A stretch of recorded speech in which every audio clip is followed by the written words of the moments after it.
अरुंधति वशिष्ठ अनुसंधान के द्वारा आयोजन सभा के अध्यक्ष विद्यानंद जी, इस कार्यक्रम के चालक प्रोफेसर राजीव कुमार जी और इस कॉलेज के जाने माने कॉलेज के चेयरमैन साहब, उपस्थित बलिया नगर के आदरणीय नागरिकों, आज 31 अक्टूबर है और एक महान पुरुष के जन्मदिन है, वह सरदार पटेल। लोग समझते हैं कि और कई जो अंग्रेजी में हमारे इतिहास लिखते हैं वो ये प्रचार करते हैं कि हम बिखरे हुए देश थे, एक देश कभी नहीं थे और अंग्रेजों ने इसको एक देश बनाया और 1947 में उन्होंने हम इस देश के वासियों को एक एडमिनिस्ट्रेटिव यूनिट बना करके छोड़ कर गए। वास्तविकता दूसरा है। अंग्रेजों ने तो पहला देश का विभाजन किया और इतना ये सिर्फ नहीं किया, उन्होंने जो सारा हमारे देश की जो रूपरेखा थी उसकी 1/3 हिस्सा को स्वाधीन किया राजा महाराजाओं के हाथ। 600 महाराजाओं को उन्होंने स्वाधीन घोषित कर दिया और ये सब अलग देश बन गए। सरदार पटेल के जिम्मे में ये थी कि साम दाम वेद दंड के उपयोग करके उन्होंने इस 600 से लगभग 450 राजाओं को मंगवाया कि हिंदुस्तान में विलय कर जाओ और इसके बाद भी हमारे एक देश की असली रूपरेखा बनी। हाँ, विभाजित बनी परंतु रूपरेखा बनी, नहीं तो ये 450 देश होते हमारे भारत माता की शरीर पर तो क्या हाल होती हमारे देश की। एक ही राजधानी यानी एक ही देश जिसको जम्मू कश्मीर कहते हैं, वो पूर्ण रूप से सरदार पटेल के हाथों में सौंपा नहीं गया था, क्योंकि जवाहरलाल नेहरू ने कहा कि ये मेरा पूर्वज का देश है, इसलिए मेरे हाथ पर मुझ पर छोड़ देना चाहिए। लेकिन सरदार पटेल ने महाराजा से तो इतना मजबूर किया कि वो कश्मीर हिंदुस्तान का हिस्सा है दस्तखत करके गए, और तो जवाहरलाल नेहरू ने अनावश्यक कैबिनेट की जानकारी के बिना उसको यूनाइटेड नेशंस में जाकर केस बनाई और उसके दर्द आज भी है। यदि कश्मीर भी सरदार पटेल के जिम्मे में होता तो आज कश्मीर की समस्या हमारे देश में बिल्कुल नहीं होता। तो उसके उनके स्मरण में और ये भी जानते हुए कि मेरे बहुत निकट और घनिष्ठ मित्र जो प्रधानमंत्री बने श्री चंद्रशेखर, वो भी इसी एरिया के हैं। मुझे बड़ा गर्व है कि बलिया जैसे क्रांतिकारी क्षेत्र जो इंडिया को आज़ाद बनी 15 अगस्त 1947 में, परंतु आपके कलेक्ट्रेट तो थोड़े दिन पहले ही आज़ाद हो गई थी। तो इसीलिए इस क्रांतिकारी भूमि में आकर एक जो हमारी सबसे बड़ा खतरा है हमारे देश के लिए किस प्रकार है ये मैं बताऊंगा। तो इस खतरा का कैसे सामना हो सकता है, इसके ऊपर युद्ध कैसे कर सकते हैं खत्म करने के लिए, इस पर मैं एप्लीकेशन आपके सामने रखूंगा। भ्रष्टाचार कोई दो व्यक्तियों के बीच का लेन देन नहीं है। एक कोई सेठ पैसा देता है मंत्री को, या कोई व्यक्ति चपरासी को देखा है बड़े साहब को मिलने के लिए। ये दोनों के बीच का सवाल नहीं। इससे जो प्रभाव पैदा होता है सारा देश में, सारी अर्थ प्रणाली में, इसको समझने की आवश्यकता है। इतिहास में कई देश थे जो बड़े संस्कृति पाए देश थे, जैसे ग्रीस, इजिप्ट, रोम। ये सारे डूबे क्योंकि उन्होंने भ्रष्टाचार पर काबू नहीं किया। हिंदुस्तान भी ऐसे मोड़ पर पहुंचा है कि आज हम भ्रष्टाचार पर प्रभाव नहीं करेंगे और उसको समाप्त नहीं करेंगे। कम से कम ऐसे नियंत्रण और अंकुश लगाएंगे कि वो छोटा सा समस्या बन जाए, तो ये देश टिकेगा नहीं, ये बिखर जाएगा, गुलाम दोबारा बन सकता है। इसलिए मैं इसको सबसे ज्यादा महत्व देता हूँ और 3 हिस्से में मैं अपने विचार रखूंगा या 3 आयाम में रखूंगा। पहला आयाम, भ्रष्टाचार का परिभाषा क्या है, भ्रष्टाचार क्या है, और ये आवश्यक है मुझे बताने के लिए, क्योंकि हमारे देश में तरह तरह की बातें कही जाती है। हर चीज भ्रष्टाचार नहीं। मान लीजिए जैसे कांग्रेस के महामंत्री हैं दिग्विजय सिंह, जिनको अन्ना जाने से थे कि जल्दी पागल हॉस्पिटल जाना चाहिए।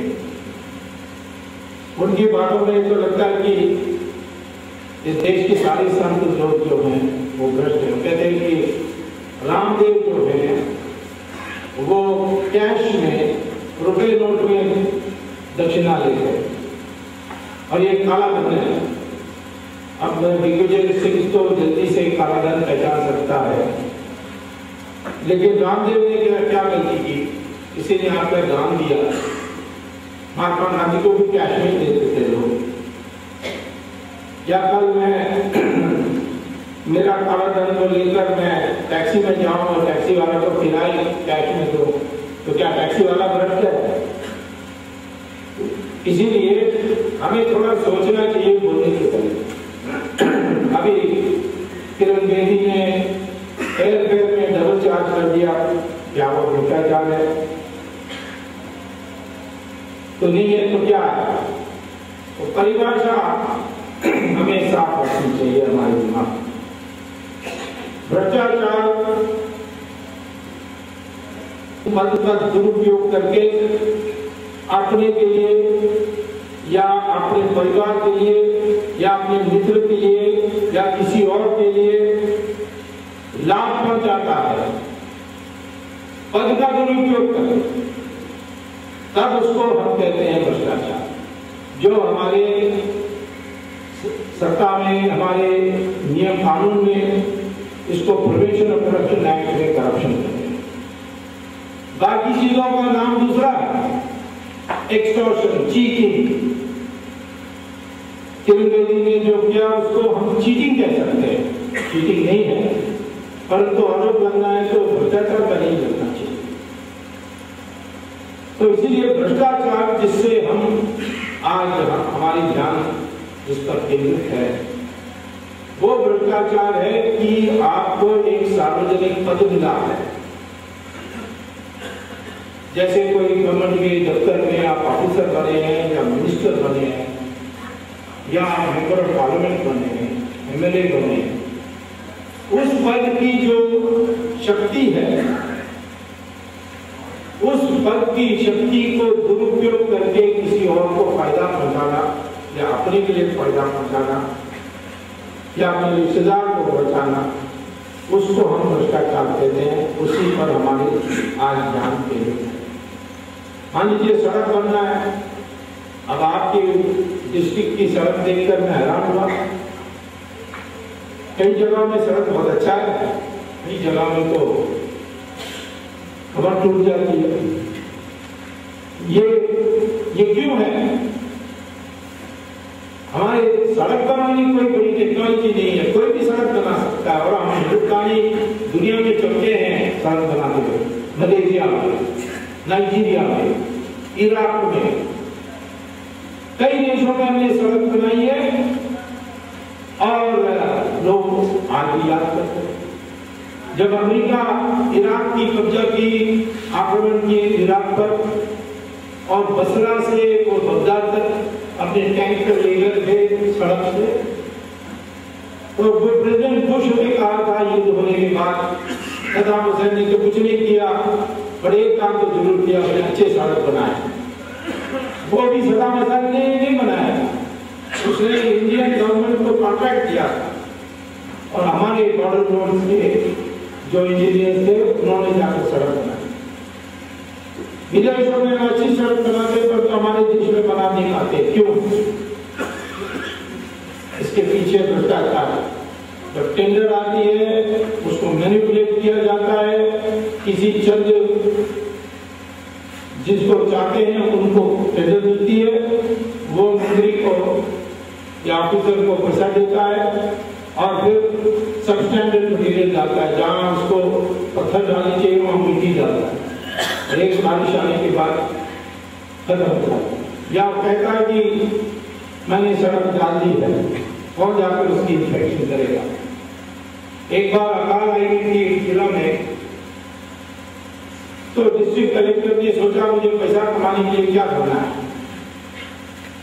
तो उसने कहा सरकार को एक प्रपोजल भेजी कि यहाँ पानी की कमी है, बड़ी अकाल है, तो मुझे ट्यूबवेल बनानी पड़ेगा लगाने के लिए, नहीं तो यहाँ पानी की प्यासा में लोग मर जाएंगे, प्यास में मर जाएंगे।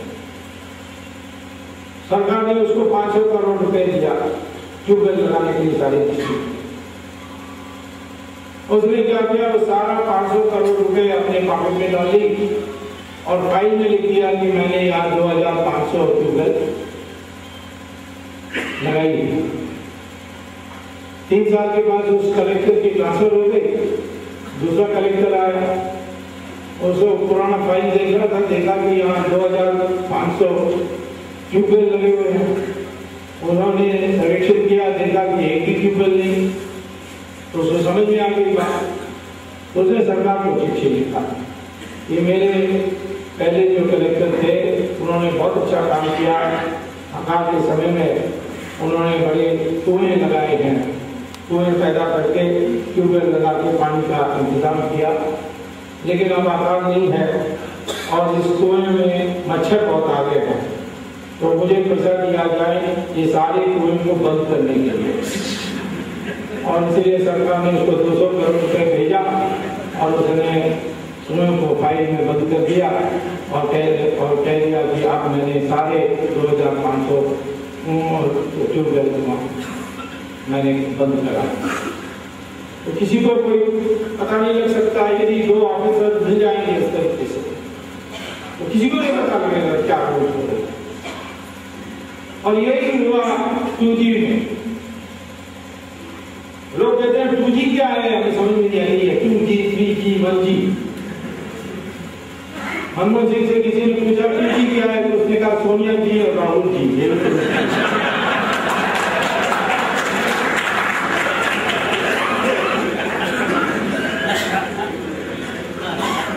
देखिए एक जमाने में हमारे पास कॉर्डलेस फोन होता था, उसमें हम क्या कर सकते थे, सिर्फ फोन कॉर्डलेस को उठा के बगीचे में जा सकते, वायरलेस से हमारी वाणी पहुंच जाती और कुछ नहीं जाती, वाणी चली जाती। टेलीफोन की घंटी बजेगी, टावर नहीं होगा उसको 1G कहते हैं, क्योंकि उसकी जो जिस वेव वायरलेस से जाती है वाणी, वो साइकिल में जाती है, कभी सीधा लाइन में नहीं जाती, वो आकाश में साइकिल में जाती है, लंबे साइकिल में जाती है। सिर्फ वाणी और कुछ नहीं बोल सकते। फिर 2G आया, जी माने जनरेशन, जनरेशन माने पीढ़ी। पहला पीढ़ी कॉर्डलेस, दूसरा पीढ़ी मोबाइल फोन, उसमें आप सिर्फ बोल नहीं सकते, फोन नहीं कर सकते, आप ये ईमेल भेज सकते हैं, SMS भेज सकते हैं, MMS भेज सकते हैं, चित्र को भेज सकते हैं। उसकी जो वायरलेस है वो ऐसे लंबी साइडों में नहीं जाती, परंतु तो थोड़ा ज्यादा ऐसे जाती है।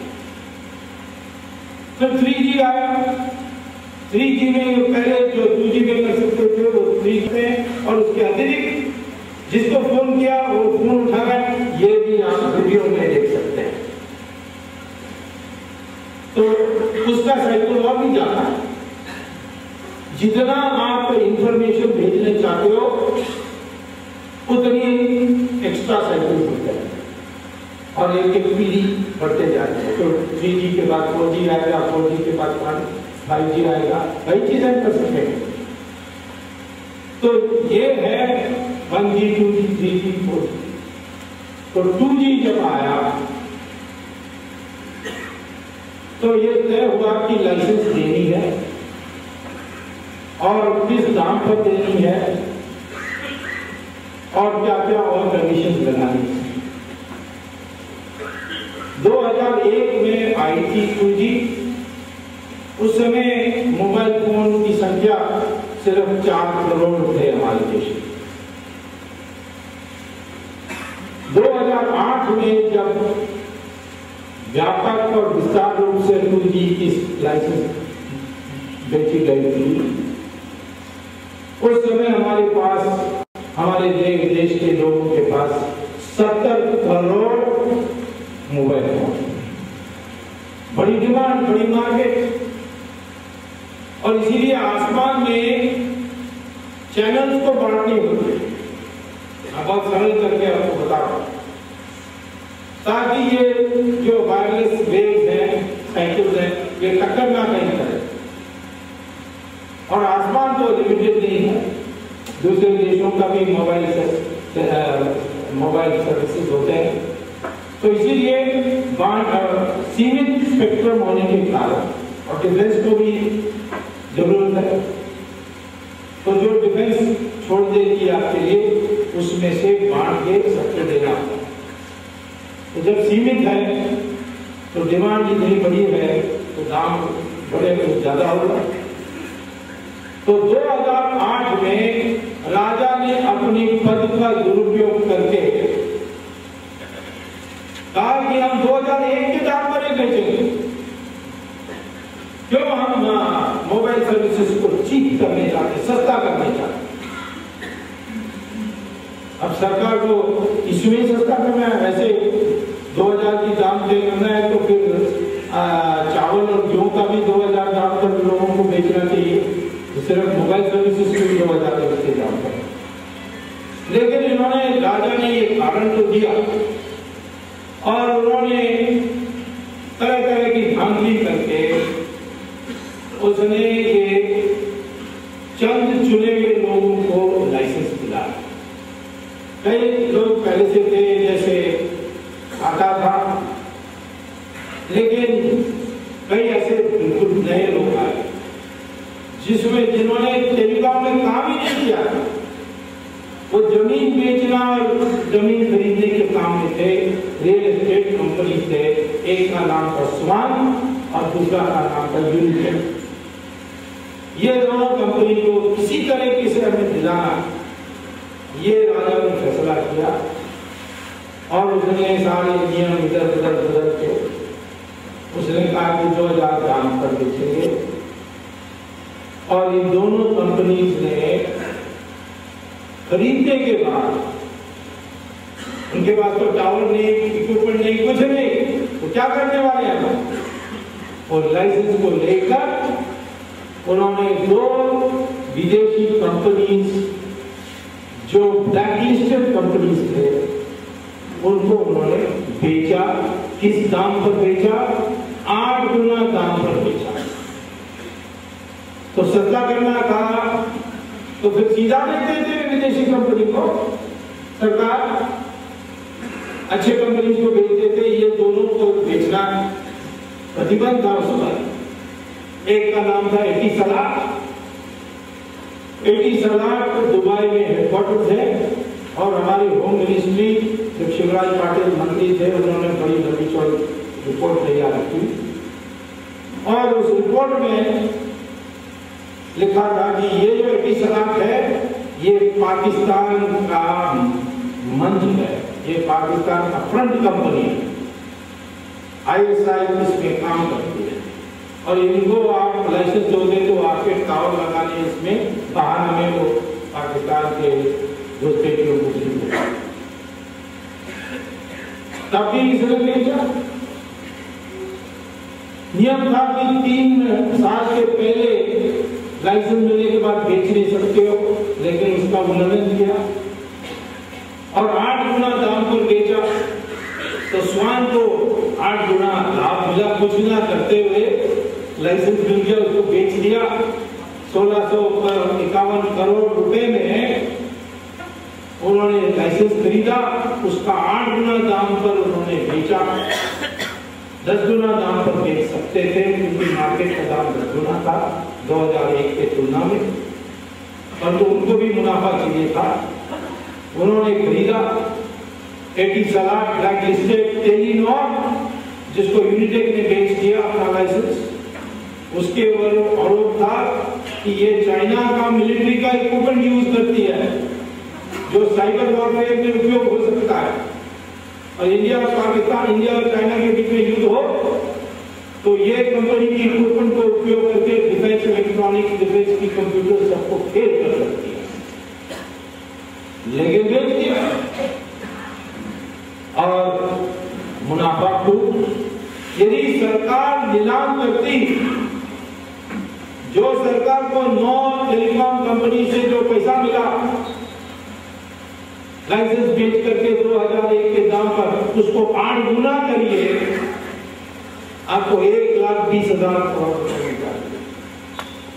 उसके अतिरिक्त वाईमैक्स का सवाल था, आप यहाँ बैठे हैं, ईमानदार है, साहसी है, वाईमैक्स में भी फ्रॉड, CDMA से DSM जाने में फ्रॉड, सब मिला करके 1,76,000 करोड़ रुपए की नुकसान हुई भारत के लिए। ये कोई गलत कैलकुलेशन नहीं है, CAG को कैलकुलेशन। और इस 1,76,000 करोड़ में से 60,000 करोड़ रुपए रिश्वत में दिया गया, ये कंपनी जिनको नाम मिला। और ये 60,000 करोड़ रुपए राजा को मिला, उसने उसको बांटा क्योंकि वो अकेला तो ये सब कुछ नहीं कर सकता था और उसको संरक्षण चाहिए था। उसने अपने के लिए 4,000 करोड़ सिर्फ रखा, सिर्फ 4,000 करोड़, और उसने 5,000 करोड़ चिदंबरम को दिया। उसने 16,000 करोड़ रुपए करुणानिधि को दिया क्योंकि करुणानिधि को टीवी दिया है तो उससे बहुत ज्यादा देना था। और उसने 36,000 करोड़ रुपए सोनिया गांधी को दिया और राजा जेल में। चिदंबरम को क्यों दिया? हम सब समझ सकते हैं कि सोनिया गांधी को देना था, नहीं तो सोनिया गांधी प्रधानमंत्री ने कहा था राजा को चिट्ठी लिखकर कि नीलाम करो। उसने जवाब दिया, बड़ा रूड जवाब दिया, असभ्य जवाब दिया कि मैंने प्रणब मुखर्जी और स्वर्ण चंद्र से बात कर ली है और इसीलिए आपकी जो सुझाव है उसको मैं मान नहीं सकता। प्रधानमंत्री को कहता, प्रधानमंत्री चंद्रशेखर होते तो इसी समय वो डिसमिस हो जाते थे राजा, कोई भी होता। लोग सब कहते हैं मनमोहन सिंह भी दोषी है, इस बात की दोषी है जो विश्वाचार्य दोषी थे जब वो राज्यसभा में द्रौपदी की साड़ी की उत्तराहरण होते समय देखते रहे। उससे ज्यादा इसमें क्रिमिनल केस भी बनता है। प्रधानमंत्री ने 1 रुपया नहीं कमाया, लेकिन सब लगे हुए हैं प्रधानमंत्री भी, उसको भी दोषी है, उसको भी निकालो। स्वामी क्यों नहीं बोलता उसके खिलाफ? मैं इसलिए नहीं बोलता हूँ कि ये चल जाएगा तो राहुल गांधी आएगा, वो हमारे लिए कैसा पता होगा। जाने के सारा जाए, यूपीए पूरा फाड़ के पहन दो, कोई हत्या नहीं, उसमें मनमोहन सिंह भी चले जाए, मुझे कोई चिंता नहीं। तो जो अकेला मनमोहन सिंह दोषी, ये तो मैं मानती हूँ। तो जहां तक करुणानिधि है, वो पार्टी का अध्यक्ष है, डीएमके का मेंबर है, समझ सकते हैं। सोनिया गांधी रहनुमा है, समझ सकते हैं। ये चिदंबरम को क्यों 5,000? तो फिर मैंने सोचने लगा, देखने लगा, और मैंने एक कागज निकालने लगा। लोग पूछते हैं कि कागज कहाँ से आप निकालते हो, तो क्या करते हो? हमारा पहुंच है, हमारी चाल है, हम उसको बाहर बताते नहीं है। बाकी लोग अपना बड़े बड़े निश्चय जो प्रचार करते हैं, मैं तो जो भी बड़े लोग को जानता हूँ उनका नाम कभी नहीं लेता हूँ, मेरे दुश्मन का नाम लेता हूँ। सोनिया गांधी का नाम मैं 1000 बार का निकले दिया, बट ये मैं नहीं कहूँगा कि ये मेरा दोस्त है, यहाँ बैठा हुआ मेरा दोस्त है, कल उसकी नौकरी चली जाएगी। लोग ये भी पूछते हैं कि सोनिया गांधी के बारे में इतना क्यों आप आलोचना करते हैं? वो बेचारी इटली से आई, बहू बनने जाती है, साड़ी पहनती है, कभी कभी टीका भी लगा लेती है, नमस्ते करती है। वो अपने देश की धार्मिक महिला है, धार्मिक पत्नी है, दिखानी चाहती है। मैंने जो रामायण पढ़ा है उसमें से सीखा है कि जब रावण आए सीता को उठाने के लिए, वो भी ऐसे भगवा कपड़ा पहन के आए और सीता गुमराह हो गई और लक्ष्मण रेखा पार कर गई, और देखो क्या हाल हुआ। तो मैं किसी लक्ष्मण रेखा को पार नहीं करने वाला हूँ, ये साड़ी पहनने से मैं गुमराह नहीं हूँ।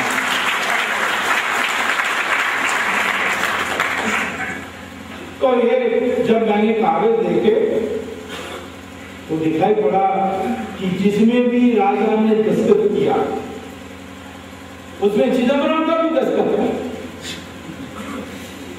तो मुझे आश्चर्य हुआ ये चिदंबरम कहां से आया। फिर देखा कि जब एनडीए सरकार थी उन्होंने 2003 में कैबिनेट ने तय किया कि स्पेक्ट्रम लाइसेंस की जो दाम है ये कैबिनेट ने तय करेगी, क्योंकि ये टेक्निकल सब्जेक्ट है और कैबिनेट में कोई इसमें ठीक से बहस नहीं हो सकती। लेकिन 2 मंत्री इसमें संबंधित हैं, एक हमारी जो राजस्व की रक्षा करनी है वित्त मंत्री, और दूसरा टेलीकॉम मंत्री। ये दोनों तय करेंगे, जो वो तय करेंगे वो कैबिनेट का ही है डिसीजन, ऐसा माना जाए। तो इसलिए राजा अकेला दाम को तय नहीं कर सकता।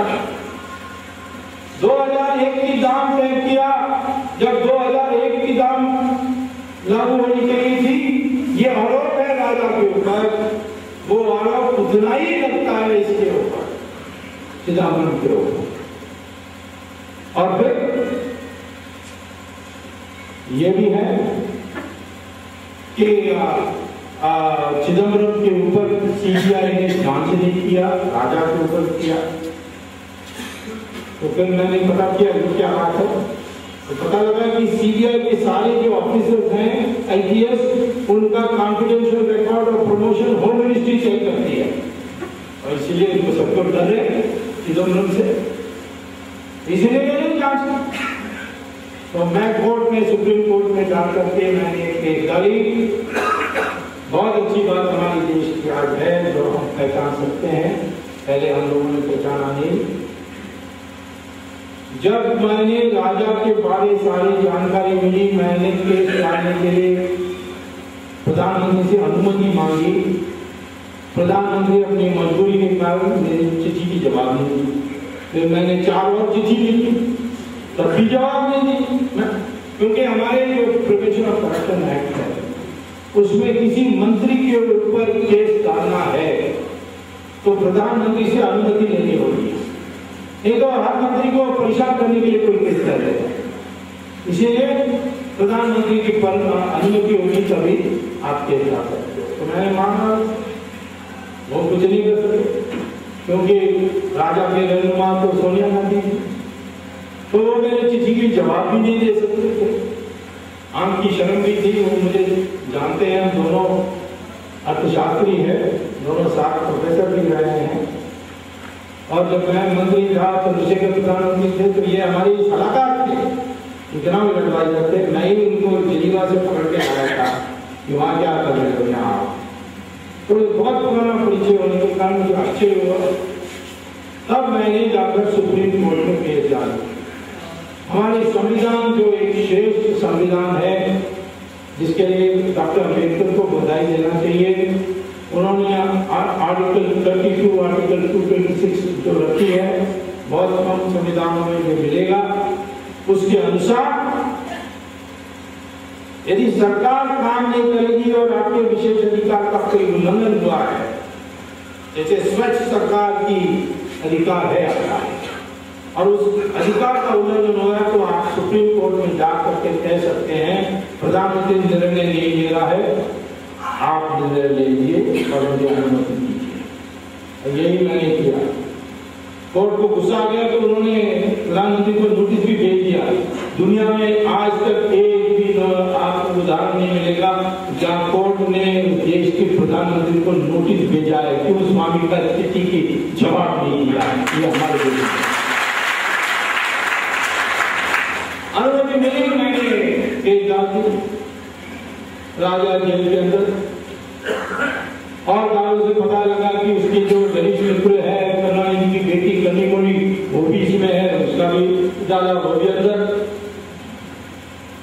फिर दयानिधि मानव, उसका भी केस किया, वो भी अंदर जाने वाला है। चिदम्बरम के बारे सीबीआई ने जांच नहीं की, तो मैंने सुप्रीम कोर्ट में बहस की। तट के देगा पिटीशन का विरोध किया सरकार ने, दुनिया भर की प्रचार हुई। डरते हैं सबके चिदम्बरम अंदर चले जाएगा तो फिर सबका पोल फूट जाएगा और सरकार गिर जाएगी। इस डर के मारे सरकार ने पूरी ताकत लगाई, लेकिन मैं अकेला खड़ा था एक तरफ, यहाँ सरकार के 10-15 वकील सब बड़े बड़े दस्तावेज लेकर आए। लेकिन बहस होने के बाद ऑर्डर रिजर्व है, तो कभी भी आ सकती है, कल भी आ सकती है, परसों भी आ सकती है। मुझे तो पूरा विश्वास है कि सुप्रीम कोर्ट कहेगी कि सीबीआई को ये चिदम्बरम पर की जांच करो, ऐसा मैं अपेक्षा करता हूँ।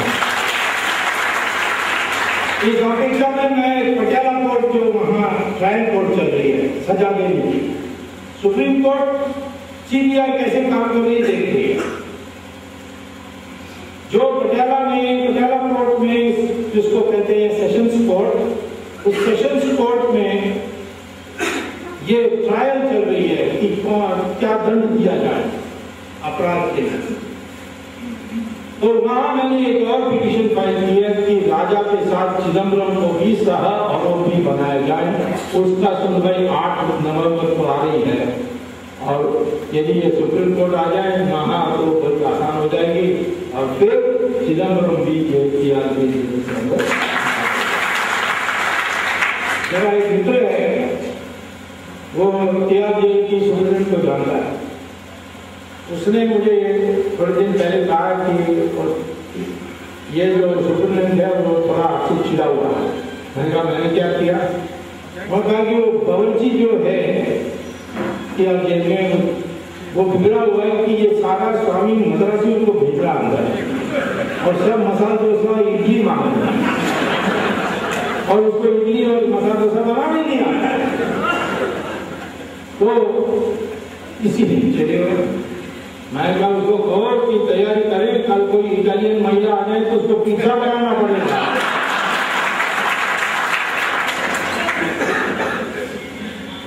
तो ये पद का दुरुपयोग होकर 2 टेलीकॉम कंपनी को फायदा पहुंचाया राजा ने, चिदम्बरम सहित। और राजा के ऊपर एक और आरोप है कि इस लाइसेंस को जब 3 साल पहले बेच नहीं सकती थे, इन्होंने अनुमति दी इनको विदेशी कंपनी, ब्लैक लिस्टेड कंपनीज को बेचने के लिए।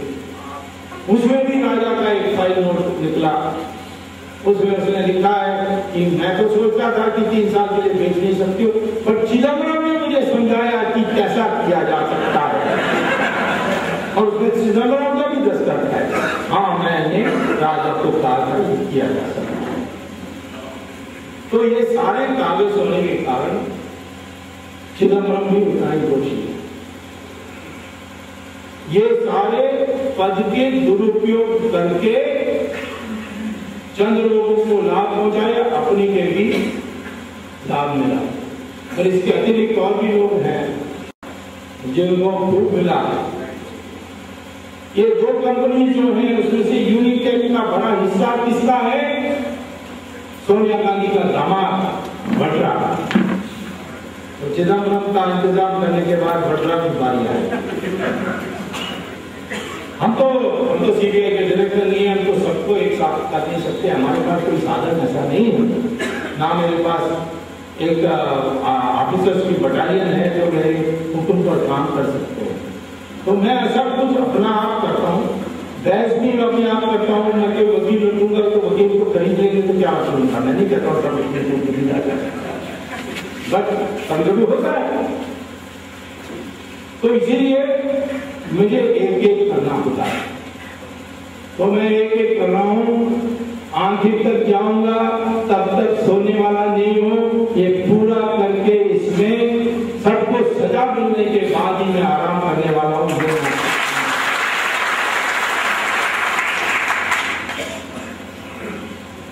ये बहुत बड़ा भ्रष्टाचार, इससे और भी बड़े भ्रष्टाचार है। कॉमनवेल्थ गेम्स, ये जो तेल निकली है जमीन से, कृष्णा गोदावरी फील्ड, उसमें अंबानी के लिए जितना नुकसान हुआ है उसमें उससे ज्यादा नुकसान हुआ है भारत के। तो घोटाला तो बहुत है, लेकिन धीरे धीरे हमें करनी है। तो परिभाषा में आपको पहले बार समझाने चाहता हूं कि इधर उधर मत देखिए। ये जो पद का जब दुरुपयोग बंद हो जाएगा तो बाकी चीज भी बंद होने लगेगी। गंगोत्री वहां से सब शुरू हो रही है। दूसरा है, लोग कहते हैं कि ये जो भ्रष्टाचार ये दो लोगों के बीच में है, चिदम्बरम और स्वानटेक, यूनिटेक और राजा और स्वानटेक उनके बीच में, इसमें हम लोगों का क्या नुकसान होता है? हमें तो 3G मिली, 4G मिली, ऐसा मत सोचिए। पहले तो ये जो पैसा है इसमें एक हिस्सा विदेश चली जाती है। कैसे जाती है? हवाला के जरिए। हवाला एजेंट्स हैं हमारे देश। कितना गया अभी तक? 7 लाख करोड़, 7 लाख करोड़ रुपए, 7 लाख नहीं 70 लाख करोड़ रुपए हमारे देश की संपत्ति, हमारे देश की पैसा विदेशी बैंक में जमा है। $1.5 ट्रिलियन। अब ये सारा पैसा यहाँ लगेगा तो आपको एक टैक्स नहीं देना होगा, सड़क बनाने के लिए पैसा की कमी नहीं होगी, 100 यूनिवर्सिटीज खोल सकते हैं, दुनिया भर की डेवलपमेंट काम कर सकते हैं। तो इसीलिए इनको लाना वापस, इस पैसा को वापस लाना, लाएंगे जरूर। हमारे और दूसरे आंदोलन में फर्क ये है, बाबा रामदेव लोगों को जुटा रहे, पदयात्रा में बहुत अच्छा काम कर रहे, परंतु लोगों को नहीं जुटा रहे, लोगों में चेतना बढ़ा रहे। अन्ना हजारे एक नया कानून लाने के लिए जोर दे, और मैंने जो कमेटी बनाई है, action committee against corruption in India, ये कमेटी कह रही है कि हम आज के वर्तमान कानून में लोगों को दंडित देने के लिए कार्य करेंगे। हम ना पब्लिक को जुटाने में हमारी इंटरेस्ट है, ना नए कानून लाने में इंटरेस्ट है। जो आज के कानून में जो पकड़े जा सकते हैं उसको भी छोड़ना नहीं है, उसको काम करना है, उस पर मैं जोर दे रहा हूं। तो ये तीनों तीनों आयाम में है और तीनों आयाम एक जगह कभी मिलना चाहिए और मिलेंगे। तो तीनों का एक योगदान है इसमें, इस आंदोलन में। अब ये पैसा जो है विदेश जाती है, हवाला वाले ले जाते हैं। ये हवाले वाले ज्यादातर हमारे देश में जो है वो पाकिस्तान की ISI से उनकी संबंध है और पाकिस्तान को पता लग जाता है कि कौन सा मंत्री कौन सी बैंक अकाउंट में कितना पैसा जमा कर रहा है। मैं पूछने जाता हूं, ये मंत्री पाकिस्तान का विरोध कभी कर सकते हैं?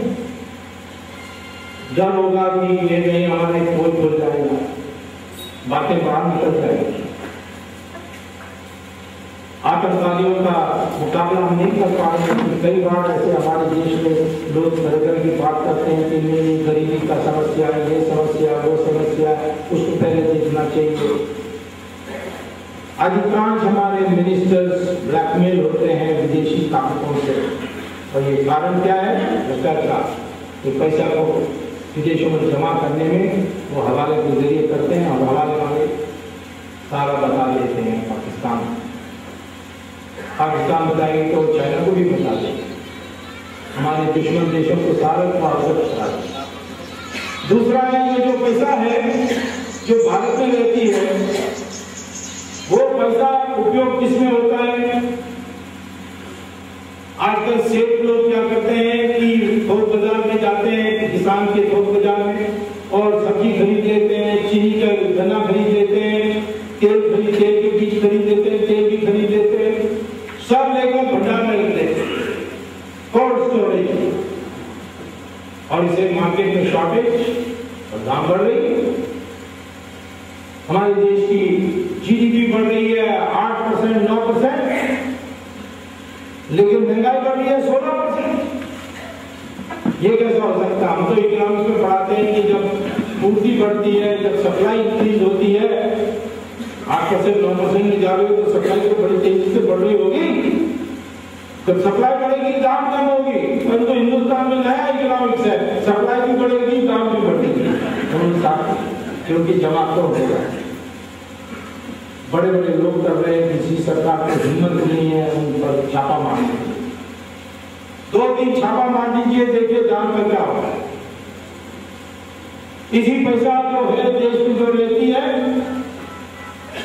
वो पैसा फिर जाकर के अपने विलासी घर बनाना, हर कमरे में एयर कंडीशनर, बाथरूम में भी एयर कंडीशनर, हर रूम में LCD TV, Mercedes Benz 4-4, 5-5 BMW, ऐसे विलासी जीवन बिताते हैं। और इस विलासी जीवन बिताने के लिए जो माल खरीदते हैं, BMW, एयर कंडीशनर, इनकी इंडस्ट्री की प्रॉफिट रेट बढ़ जाती है। और बढ़ने के कारण जो पहले कपड़ा बना रहे थे आम जनता के लिए, जो जूता बना रहे थे आम जनता के लिए, वो कहते हैं हम क्यों यहाँ पूंजी करें, यहाँ तो सिर्फ 7-8% हमें प्रॉफिट मिलती है, वहां विलासी वस्तुओं पर जाए, वहां इन्वेस्ट करें, हमें 25%, 30% मिलेगी। तो हमारे देश की, इस गरीब देश की जो पूंजी है वो प्रत्यक्ष और अप्रत्यक्ष रूप से 70% विलासी वस्तुओं के उत्पादन में जा रही है। ये तो आपका नुकसान, आम जनता के नुकसान। ये पैसा जाती है जमीन खरीदने के लिए, तो इसकी बहुआयाम असर है। ये कौन ना सोचे कि ये तो एक मंत्री और सेठ के बीच की रिश्ता है, या मैं कोई पैसा दे रहा हूं उससे मेरा काम थोड़ा जल्दी हो गया है। ये एक जहर है हमारे सिस्टम में, इसीलिए इसका विरोध करना है। और देश की चुप करने के लिए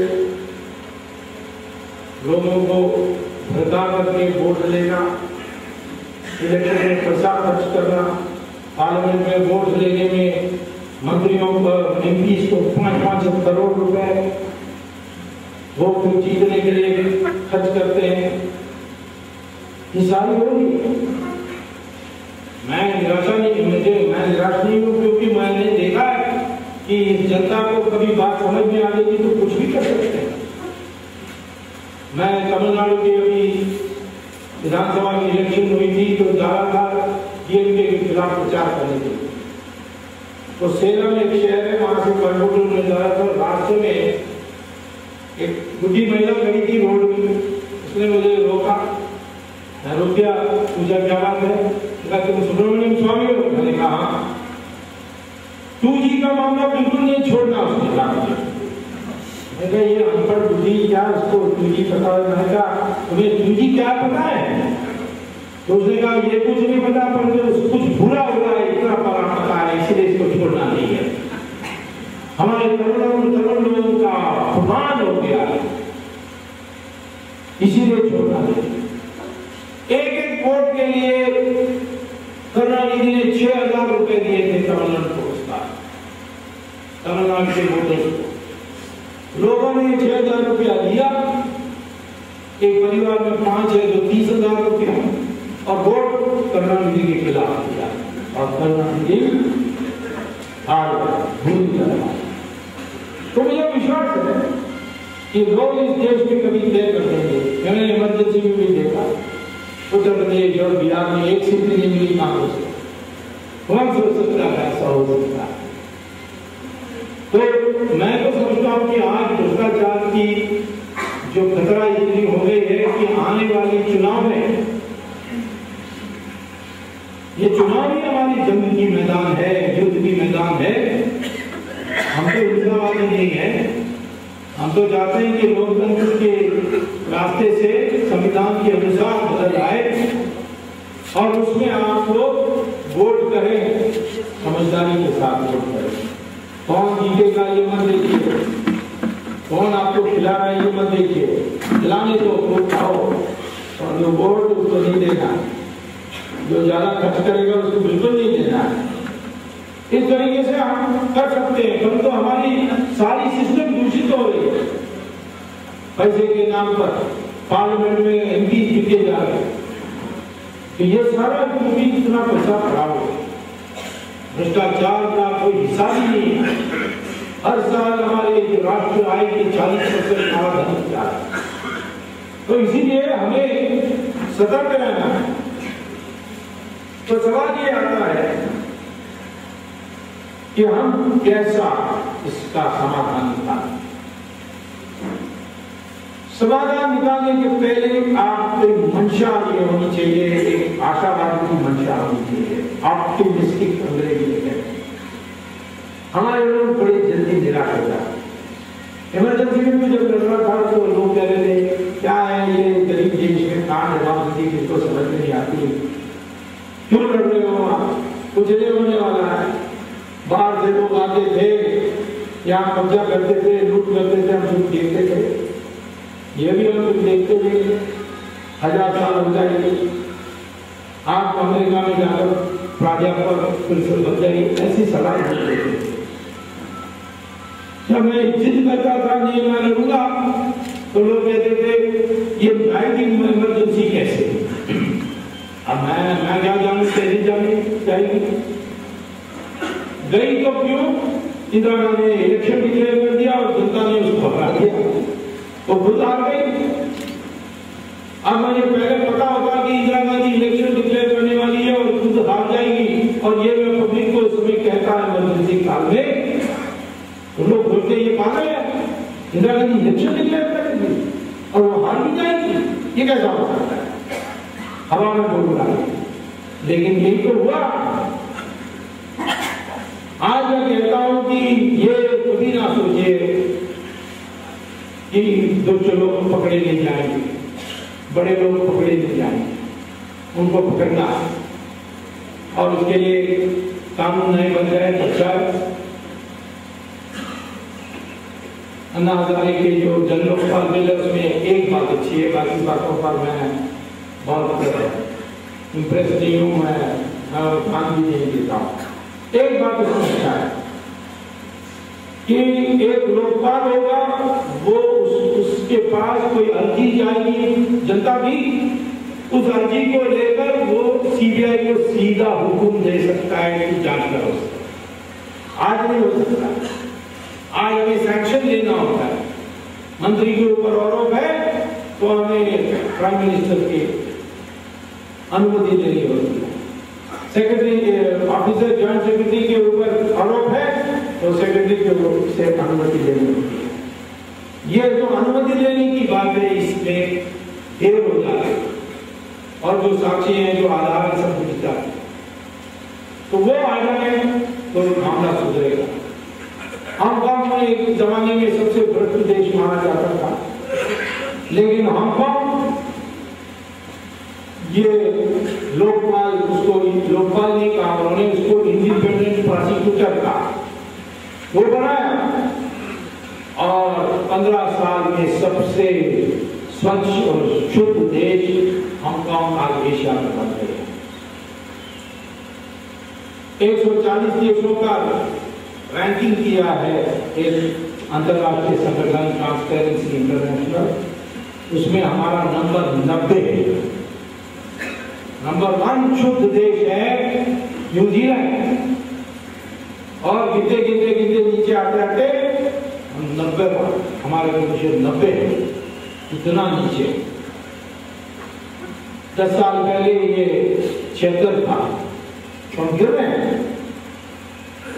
और मैंने कहा था कि दुनिया में सबसे ज्यादा हमारे अकाउंट, विदेशी अकाउंट में किसी नेशनलिटी का पैसा है वो इंडियन का है।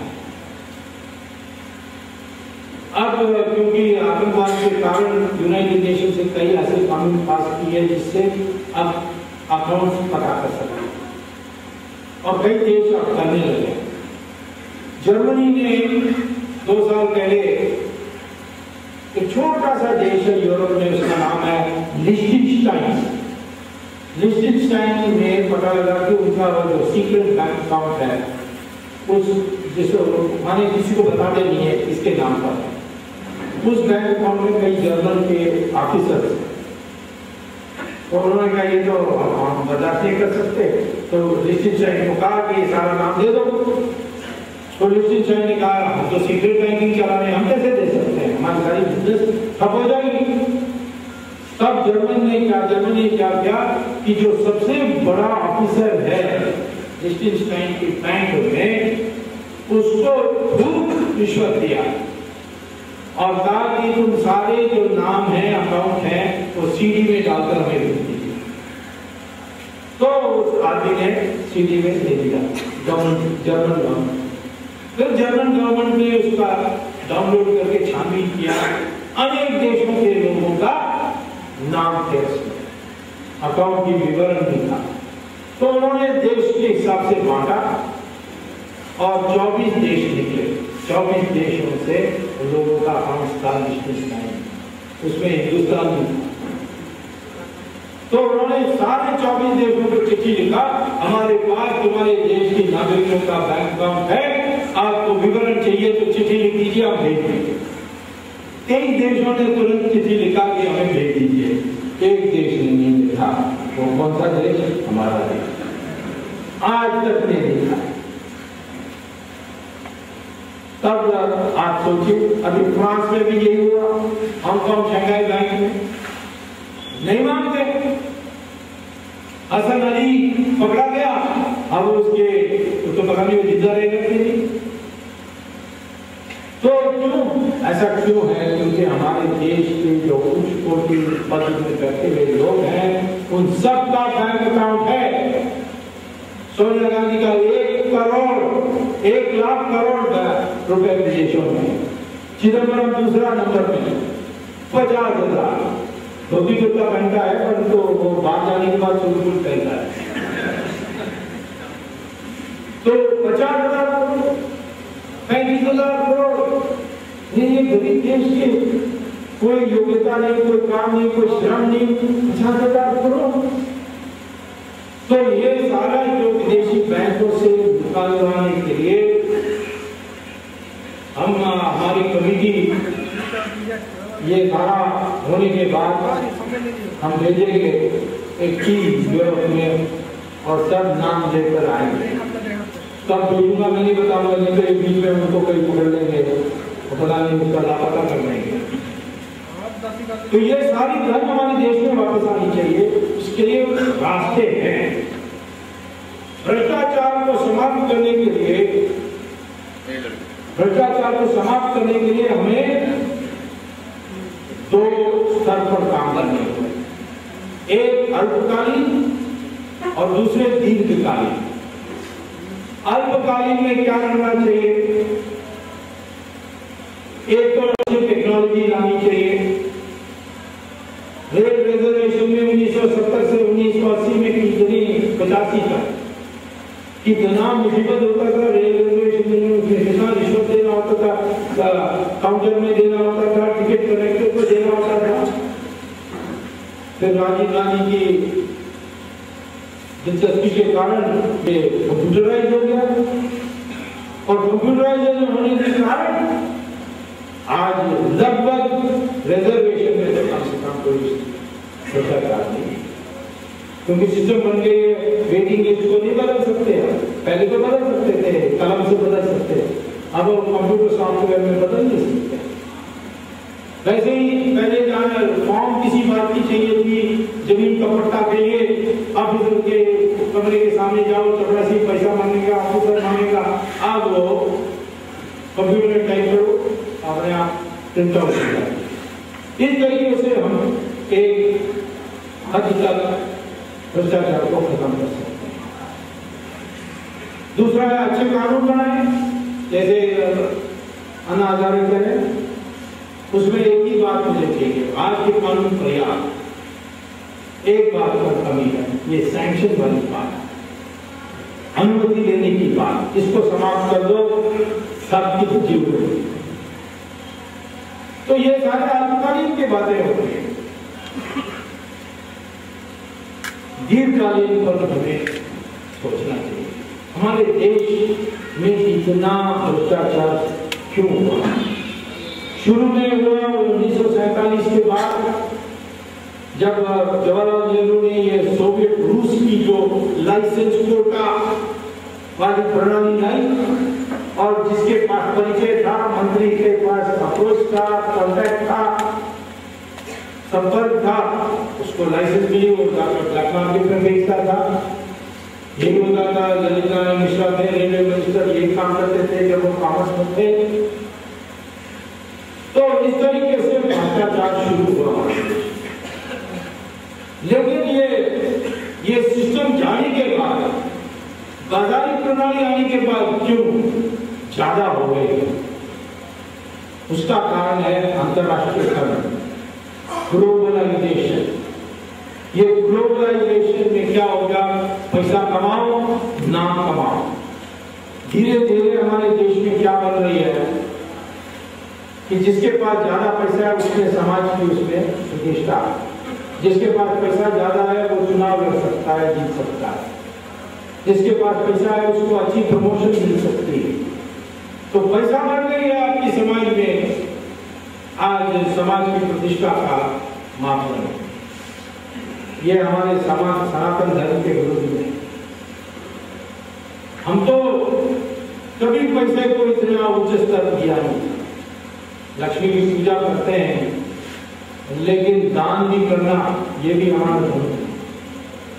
मैं जब विद्यार्थी था और अमेरिका में गया, PhD लेने के लिए तो एक अमेरिकन स्टूडेंट ने मुझसे कहा, आप लोगों ने महात्मा गांधी को नेता कैसा मान लिया?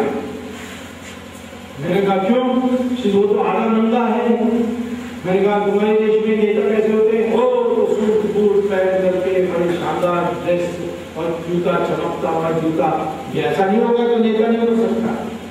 आपके धर्मगुरु, हाँ वो उसमें हीरा पहनते हैं, रूबी पहनते हैं, सैफायर पहनते हैं, सिल्क का ड्रेस होता है, देखो कोट कैसा सुंदर ड्रेसिंग कर दिया। हमारे देश में संत लोग भगवा कपड़ा पहनते हैं और कुछ नहीं, कुटीर में रहते हैं।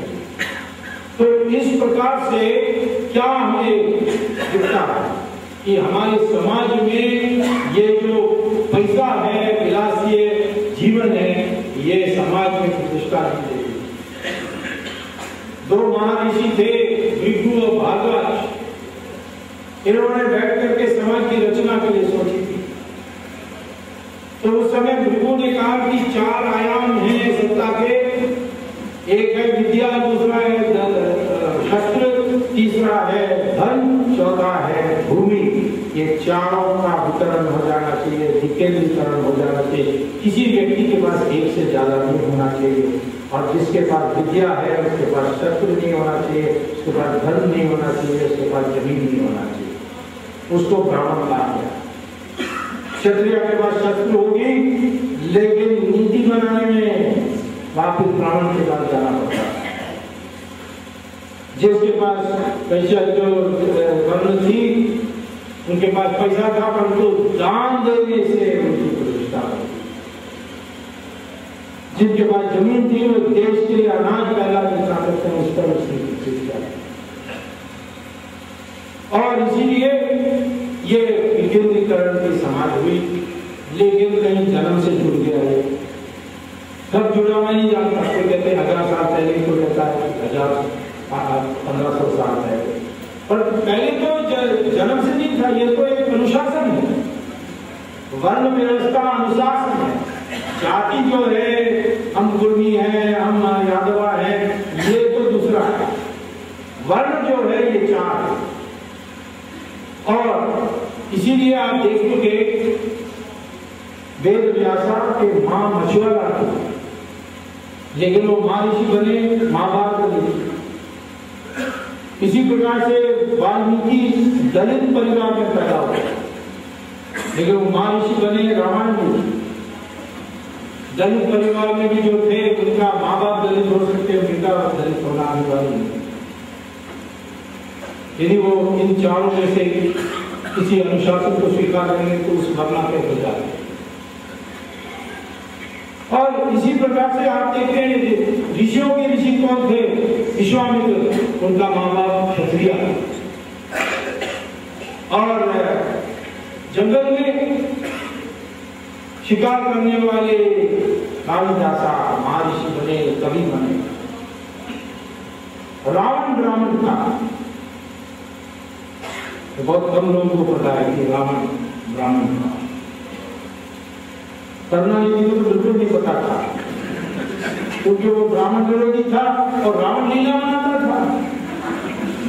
तो एक दिन मैंने उसको कहा कि क्या तुम रावण लीला मनाते? नहीं, रावण हमारे दक्षिण के हैं, द्राविड़ा है, और ये राम जो है ये आर्या है, ये ब्राह्मण होते हैं। मैंने कहा राम तो क्षत्रिय थे, ब्राह्मण नहीं थे, और रावण ब्राह्मण था। उन्होंने से लड़ाई की, नहीं वही नहीं सकता। तो फिर मैंने तमिल में जो रामायण की है, कम्बल रामायण पढ़ के सुना। धीरे धीरे उनको बात बची और उन्होंने रावण लीला छोड़ दिया। पर राम का बुराई अभी भी करते हैं।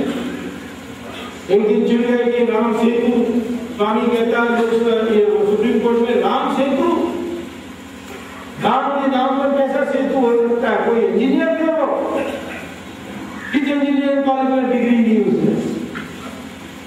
दूसरे दिन बीमार हो गए और उनको हॉस्पिटल में दाखिल करना था। हॉस्पिटल का नाम था रामचंद्र मेडिकल हॉस्पिटल।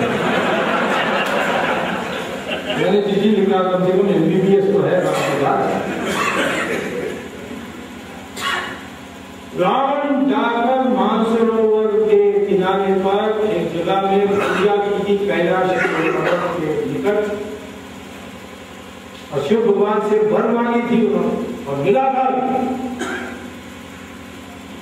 और मैं जब चाइना की सरकार को 3 साल बहस करते करते उनको समझाया कि उनको खोलना चाहिए, तो उनके पूछने का अच्छा मैं खोलता हूं, लेकिन 2 शर्त पर। एक कि पहला तुम जाओगे। मैं क्यों भाई जाने, तुम क्या प्रश्न कर रहे हो? तुम जाओगे तो क्या हालत होती है तुम्हारी? दूसरा उन्होंने ये कहा कि ये जो हम प्रवेश दे रहे हैं ये सिर्फ हिंदू के लिए होगा, कोई हिंदू मुस्लिम और क्रिश्चियन नहीं जा सकता। मैं कहा कम्युनिस्ट देश है, आप कंडीशन जा रहे हैं? नहीं, हिंदू के लिए खोल रहे हैं। उनका आत्मविश्वास है, हम लोग संकोचित हो जाते हैं। पर कैलाश मानसरोवर खुला है सिर्फ हिंदुओं के लिए। ये किसका शर्त है? ये कहना था अका इंदिरा गांधी को उस समय इंदिरा गांधी प्रधानमंत्री थी, वो बता देता। इंदिरा गांधी दोनों शब्द मानी। मैं पहले गया तो रास्ते में मानसरोवर आने के लिए इतनी बड़ी एक सरोवर दिखा। मैंने पूछा हमारी गाइड से ये कौन है, ये कौन सा सरोवर है? उन्होंने कहा इसका नाम है रावण हरंगा या राक्षस तल। ये दो नाम है, राक्षस तल या रावण हरंगा। मैंने कहा हरंगा माने का तो तिब्बत भाषा में सरोवर। मैंने कहा रावण कौन है? उन्होंने कहा रावण कोई इंडिया से आया है, उसके नाम। तो मैंने कहा बहुत अच्छा, पहले मैं यहाँ स्नान करता हूँ फिर वहां जाता हूँ मानसरोवर में, वो थोड़ा दूर नहीं था। पानी में मत जाइए, पानी में जाएंगे तो खुजली आ जाएगी, पानी पियोगे तो मर जाओगे। तो मुझे आश्चर्य हुआ, तो मैंने एक बोतल भरा पानी रावण भर रहा था, और जब वापस आया तो करुणानिधि को दिया कि इसको पीकर दिखाइए तो वहां के ऊपर उसका असर होना चाहिए। तो ये हमारी संस्कृति है कि हम पूजा करते हैं उन लोगों का जो त्याग करते हैं। आज जो भौतिक विकास पर हमारी सारी ध्येय ज्ञान केंद्रित हो गए, हम पूजा उन लोगों को करने लगे हैं जो गलत रास्ते, सही रास्ते, इसी रास्ते, शॉर्टकट, लॉन्ग कट, कोई तो पैसा लुटा देते हैं, धन करते हैं उनकी पूजा। इसमें से समाज बिगड़ रहा है। आप सुखी नहीं होने वाले हैं पैसा बनाने। यदि सुखी होते हैं पैसा बनाने के बाद तो मुझे बताइए कि अमेरिका से लोग यहाँ हमारे स्वामियों के आश्रमों में क्यों आए? श्री रविशंकर के आश्रम में कितने विदेशी हैं? आसाराम बाबू का देखिए, बाबा रामदेव का देखिए, स्वामी दयानंद सरस्वती तो दक्षिण में उनका देखिए। किसी भी प्रतिष्ठित हमारे साधुओं के आश्रम में आप देखोगे विदेशी आए, अमीर विदेशी। एक हॉलीवुड एक्ट्रेस जिसने कई पुरस्कार पाए हैं, उसका नाम है जूलिया रॉबर्ट्स। वो सबसे ज्यादा उसने कमाया। वो एक दिन शूटिंग के लिए हरियाणा आई, तो लोगों ने उसको एक बगल में एक आश्रम था उसमें ले गए दिखाने के लिए। तो वो स्वामी जी के सामने बैठे और स्वामी ने कहा कोई सवाल है? तो उन्होंने कहा मैंने इतनी धन कमाई है परंतु मैं सुखी नहीं हूँ, क्या बात है? तो स्वामी जी ने उसको गीता का प्रवचन दिया, बताया और क्या बताया। इतनी प्रभावित हो गई कि वो वापस जब अमेरिका गई, उसने अपने को, अपने पति को, अपने बच्चों को हिंदू बना दिया, हिंदू वर्शिप कर दिया। ये जो एप्पल है, स्टीफन जॉब अभी जो जिसकी देहांत हुई, वो भी पहले लफंगा था। वो वाराणसी में आया, नीम करोगी बाबा, उनके आश्रम में जाकर के उसकी सारी परिवर्तन हुई और अमेरिका गया, चमका। ऐसे नए नए नवीन यंत्रों को उसने पैदा किया। अमेरिका में कोना कोने कोने पर वहां योगा चलती है। यहाँ से जाते हैं साधु, वहां आश्रम खड़ा करते हैं, बड़ी बड़ी हुई। हाँ तो लोग मन शांति के लिए पागल हो गए। अब मेरा नाम स्वामी है, मैं असली स्वामी तो नहीं हूँ। मैं हार्वर्ड में पढ़ाने के लिए जाता हूँ, मुझे टेलीफोन आ जाती है, डायरेक्ट में देखते कोई स्वामी मुझे फोन करते हैं कि आप हमें लेक्चर देने के लिए आइए मन शांति के लिए। हम 25 लोग इकट्ठे हो रहे हैं और आपको $5,000 देंगे फीस। मैंने कहा मुझे ये सारा नहीं चाहिए, मैं तो नहीं आ सकता। तो सोचते उन्होंने कहते अच्छा हम $10,000 देते, डबल देते। एक पैसा के कारण मैं इनकार करूँ, इतना उनको कुछ पता ही नहीं कौन असली है कौन नकली है। इस तरीके से चल रहा है। हम अपने धर्म को पहचानते नहीं है। अभी हमारे चंद्र प्रकाश जी ने कहा, दीनदयाल उपाध्याय ने 1965 में कहा था सोशलिज्म भौतिकवाद, कम्युनिज्म भौतिकवाद, साम्यवाद तो भौतिकवादी है और ये पूंजीवाद जो है ये भी भौतिकवाद। ये हमारे देश के लिए अनुकूल, हमारे देश के लिए वही अनुकूल है जो भौतिकवाद और आध्यात्मिकता में समन्वय पैदा करती है, सम्मिश्रण करती है, वो उन्हें एकात्म मानववाद था। मैं आपको आज ये कहना चाहता हूँ, दीर्घकालीन में ये भ्रष्टाचार को रोकना है तो दिल के अंदर से ये बड़ी आवाज आनी चाहिए, और तब आएगी जब हम सनातन धर्म को मानने वाले लोग फिर बन जाएंगे। मैं तो आपको कहता हूं कि जब विदेश से 500, 600 साल, 1000 साल पहले हमारे देश में आए, वास्को ड गामा आए चाइना से, फासियन, वांशुआंग ये आए,